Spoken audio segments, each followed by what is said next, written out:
வணக்கம் ஃப்ரெண்ட்ஸ். என்னுடைய ஒரு அனுபவத்தை தான் சும்மா ஷேர் பண்ணலாமேன்னு போஸ்ட் போடுறேன். இங்கே நிறைய பேர் இதை அனுபவிச்சிருப்பீங்கன்னு நினைக்கிறேன். இங்கே எல்லோரும் நம்ம ஒரு விஷயம் செய்கிறோன்னா யாருமே நமக்கு சப்போர்ட்டாக வர மாட்டாங்க. குறிப்பாக நம்ம கூட இருக்கிறவங்க அண்டு சில பேர் விஷயத்தில் அப்பா அம்மாவே கூட சப்போர்ட் பண்ண மாட்டாங்க.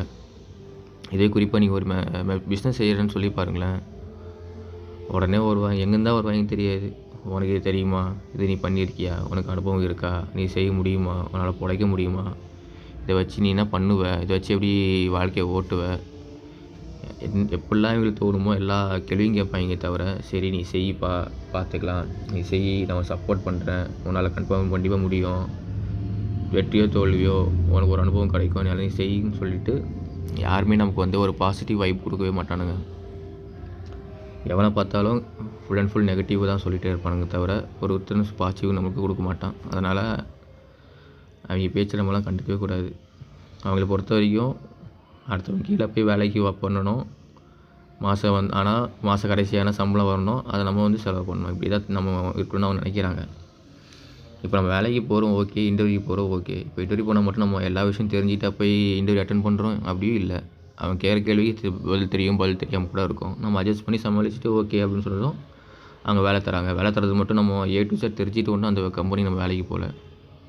ஒரு பார்ட்டு தெரியும், சிலது நமக்கு தெரியாது. போக போக அப்படியே கற்றுக்கிட்டு அப்படி நம்ம க்ரோத் ஆகிட்டு தான் இருக்கோம்.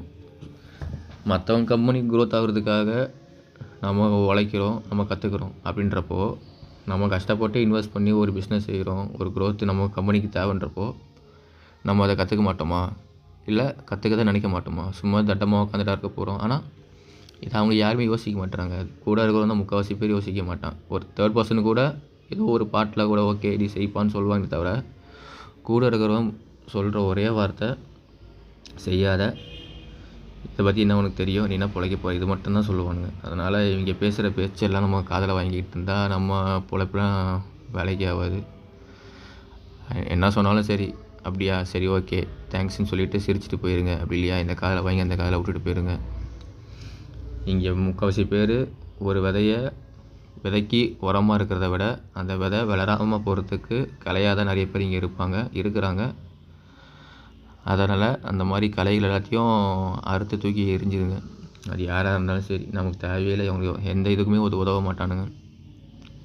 வேணுன்னா கடைசியில் எல்லாம் நம்ம நஷ்டத்தில் இருக்கும்போது இதுதான் அப்பயே சொன்னேன் கேட்டியா, இது செய்யாத சொன்னேன் கேட்டியான்னு சொல்கிறதுக்கு வேணால் வருவானுங்க. அப்படி இல்லைன்னா நம்ம க்ரோத் ஆகி ஓரளவுக்கு ஸ்டேஜ் வந்த அப்புறமா எனக்கு அப்போயே தெரியும் நீ ஒரு நல்ல லெவலுக்கு வருவேன்னு, அந்த மாதிரி சொல்ல வேணால் வருவானுங்க. நீ நல்ல லெவலில் வருவேன்னு எனக்கு அப்போயே தெரியும், நீ வேறு லெவல் வருவேன்னு தெரியும் அப்படின்னு சொல்லி சும்மா ஒரு போலியான சப்போர்ட் பண்ணுற மாதிரி சப்போர்ட் பண்ணிவிட்டு அவங்க நல்லவங்கன்னு காட்டிக்கிறதுக்கு வேணால் நம்ம. அதனால் இவங்க பேசுகிற பேச்சில் நம்ம காதில் வாங்கிக்காமல் ஜஸ்ட் நம்ம மேலே தூசி பட்டால் என்ன பண்ணுவோமோ, நம்ம மேலே சாக்கடை பட்டால் என்ன பண்ணுவோமோ அதே மாதிரி பண்ணிவிட்டு தொடச்சி தூர போட்டு போயிட்டு நம்ம ஒரு லைஃப் என்னவோ அதில் ஃபோக்கஸ் பண்ணணும். இவ்வளோ தான் ஃப்ரெண்ட். தேங்க்யூ.